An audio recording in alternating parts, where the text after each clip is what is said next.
My name is Abhidnya Ghuge. I'm originally from India. I came to the US in 1993 with my husband and kids. I've been doing art for the last 7 years, and it was in fall of 2007 that I first started creating works with paper plates. My show titled Paper Plate Perspicacity deals with the experience of a paper plate in this world, and I use the paper plate as a metaphor for the human life, and specifically me, and what I have been able to experience after coming to the US. When I got this show, I immediately thought about the concept, which was going to be a dedication to a specific person. That person's name is Siddharth. About 7 years ago at this time, he died. He fell off the roof of a school. He was a teenager and he died. And he was my friend's son. We were really very close. So when I got this show, I decided to dedicate this show in his honor.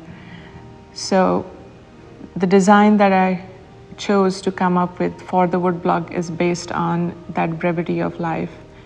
And it also has patterns and repetition and rhythms that we see all over outside in nature as well as inside within us. If you see microscopically, the cell pattern and the layers in your skin and inside our bodies, it's the same paradigm.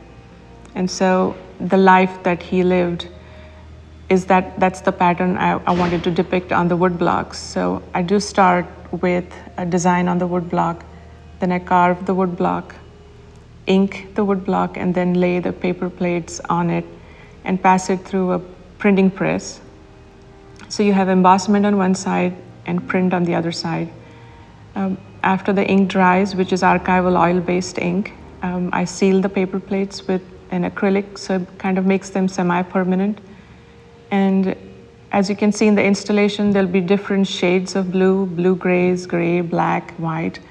And that allows me to use it almost like a palette if you were painting. My technique of printing is more expressive than the age-old standard way of printing, which is crisp and clean. I like to leave a lot of ink on my plates, give it a little more texture and weight, visual weight as well as tactile. And when I install those thousands of pieces, I imagine doing a three-dimensional painting. So it's like brush strokes, and the direction of the plates gives movement and pattern and things like that. In this installation, I think I've used somewhere close to 7,000 paper plates.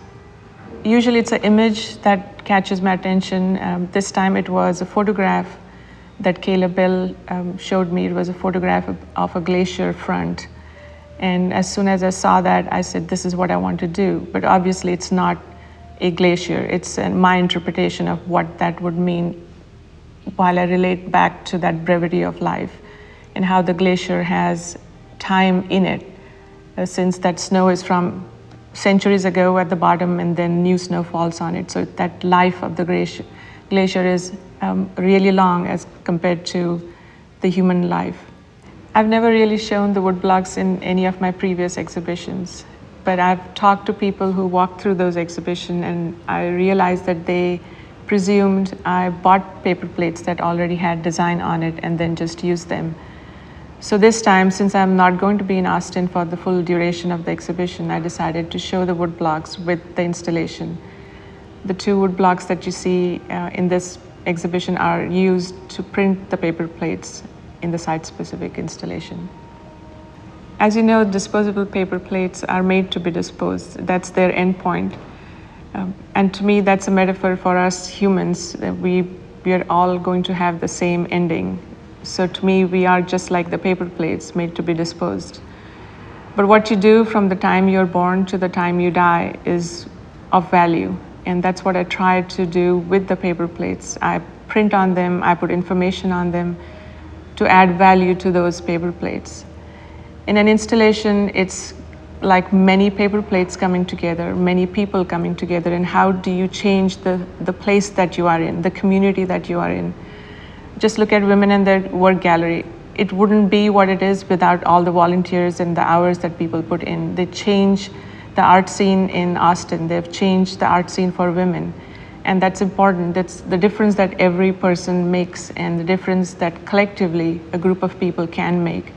So when I make these site-specific installations, I want to change that space for that duration of the exhibition and make it new so that people look at not just the paper plates in a new way, but even that space.